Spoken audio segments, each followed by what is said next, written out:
গতকাল রাতে অমাবস্যার পুজো করতে করতে 11টা বেজে গেছিলো, তাই আর ভিডিওটা এডিট করে ছাড়ার সময় হয়নি। এবারের অমাবস্যায় পায়েস করছি আর বানাবো মালপোয়া। মালপোয়ার জন্য এখানে কাজু কিশমিশটা কুচি কুচি করে কেটে নিয়েছি আমি। শুধু ময়দা দিয়ে করলে অনেকটাই নরম হবে, কিন্তু আমি একটু সুজি দিয়েছি একটু ক্রিস্পি ভাব আসার জন্য। আর পরিমাণ মতো চিনি দিয়ে দিয়েছি আর দিয়ে দিয়েছি মৌরি। ভালো করে সব মিশিয়ে নিয়ে জল দিয়ে এটাকে ব্যাটার বানিয়ে নিয়েছি। জলের বদলে দুধও দেওয়া যায়। আর এদিকে সাদা তেলের মধ্যে 1 চামচ ঘি দিয়ে সব ভেজে নেব। পায়েসটাও হয়ে গেছে। এখন 9:30টার মতো বাজে রাত। এবারে পুজো শুরু করা হবে। তার আগে আমি মা কালীর জন্য পায়েসটা তুলে ঠাকুরকে দিয়ে দিই আগে। আগের বারের অমাবস্যায় খিচুড়ি বানিয়েছিলাম, এবারে এগুলো দিলাম। পরের বারের অমাবস্যায় আবার অন্য কিছু দেবো মাকে।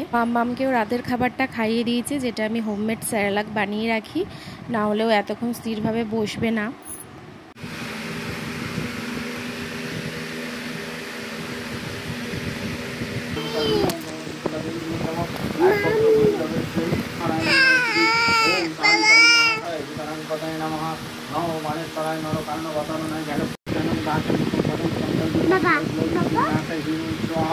ओम लिंग बाबलामुखी सर्वदृष्टियानां वाचनमुखं पदं स्तंभाय देवं क्लय क्लय विघ्नानाय ओम स्वाहा ओम लिंग बाबलामुखी सर्वदृष्टियानां वाचनमुखं पदं स्तंभाय देवं। মাম ভীষণ জ্বালাতন করছিল, লাস্টকেই রং দিয়ে দিয়েছি। ও এখন বেল পাতার মধ্যে রং করছে, তবে একটু চুপ ছিল, না হলে খুব বিরক্ত করছিল।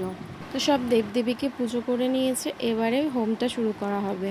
এখানে 28টা বেলপাতা রেখে দিলাম। প্রত্যেক অমাবস্যাতেই ওর পুজো করে ওঠার পরও অনেক কাজ থাকে, তাই জন্য রাতের বেলা খেতে শুতে এই দিনগুলোয় আরও দেরি হয়ে যায়।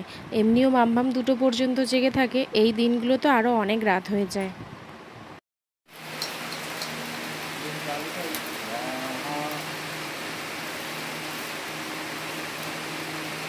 Thank you.